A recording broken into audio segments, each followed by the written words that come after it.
Hi, Guru. How you doing today? Pretty good, Mark. How about you? I'm doing great. Hey, today let's talk a little bit about like vulnerabilities that people have in their infrastructure. Hmm. Okay, whether it be hardware, software. I know there's tools out there to, find some of those vulnerabilities, or you can just go on the web and try to do research yourself. But are there any tools that you know of that can help that out, can help you find those vulnerabilities in your infrastructure when it So, comes to your security? thank you, Mark. That's a really good question.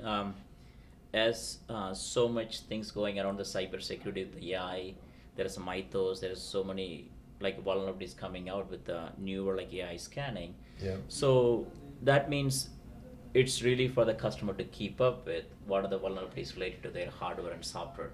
I think they use tools like Qualys, Tenable to search some of those, but I think those tools like scan and gives the information, but there is no easier way for the customer to go on, or like customer, any security admin to go on, like look at by the version or hardware version or software version to see what is the vulnerabilities related to this, because there is so many different databases. There is databases maintained by CVEs, and there is like open source databases, there is like vendor specific databases, there is like also like GitHub. There's so many different databases of information comes in there.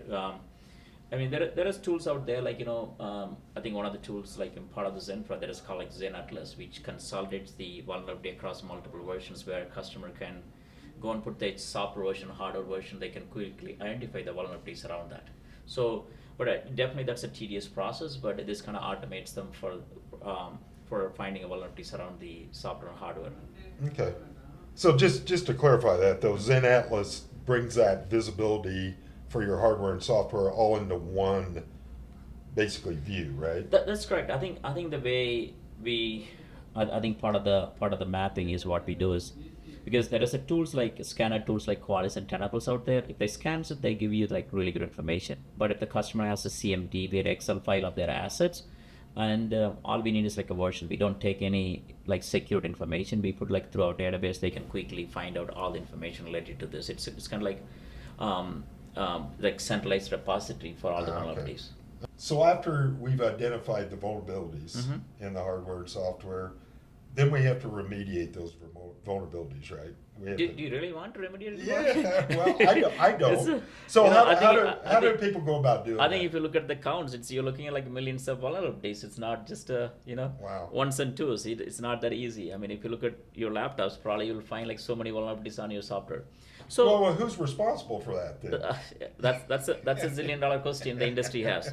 I think that being said, the biggest thing you get into is, first thing is, once you find the vulnerabilities, you have to find out, okay, what are the vulnerabilities like that's super critical for me to address it. So I think that's where the whole picture comes into. So it's a classifying that what are the like vulnerabilities I should be addressing it, what are the vulnerabilities it's okay for me to let it go. I think it depends on your application's criticality, where it sits. It's like in the external network, is it an internal network, where it sits and everything. So it depends on that. You made a classification. So once you classify it, I think that's when the real game starts, because in a larger enterprise, you have so many different teams. You have a security team, you have an application team, you have an infrastructure team, and they all have projects going on. It's not easy for them to find time to go and like remediate all these things. So, and a lot of these industries, like where we're seeing is, the tools out there, like, looking at automating this process from all the way from the, like, identify like what are the vulnerabilities they have, and then once you have this, classify them. Once you classify it, you'll say how to remediate them, and once you, I mean, creating the change management process for the remediation, and creating the remediation scripts automation, where people can quickly execute it using like tools like Tani and other tools, like where can go and execute it. So I think that being said, it's so much automation required in order for to remediate all this process. And Mm-hmm. part of this, I think, it's not just the vulnerabilities you're looking at. If you look at a lot of industries, insurance and healthcare and everything, they have not just the vulnerabilities. They have the like auditing, like the Right. compliances, like SOC 2 or like HIPAA and any of those compliances. Part of the compliances, there should be a lot of configuration changes and a lot of remediation needs to be done.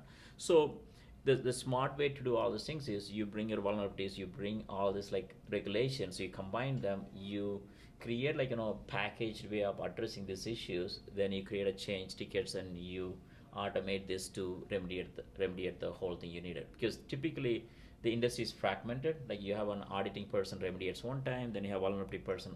Well, that's what I was going to ask you next. So how do you keep track of who's doing what? I think that's why you need to have a utilities like an Assurance 360, which can combine all those things. It can create the change process, can create the scripts which you can execute through like Tanium and other tools, like which can automate like almost 80-90% of the process. Still like needs a lot of validation. I mean, needs a validation to validate that it's something is not going to impact the environment, but it's purely automatable. Okay, cool. Yep.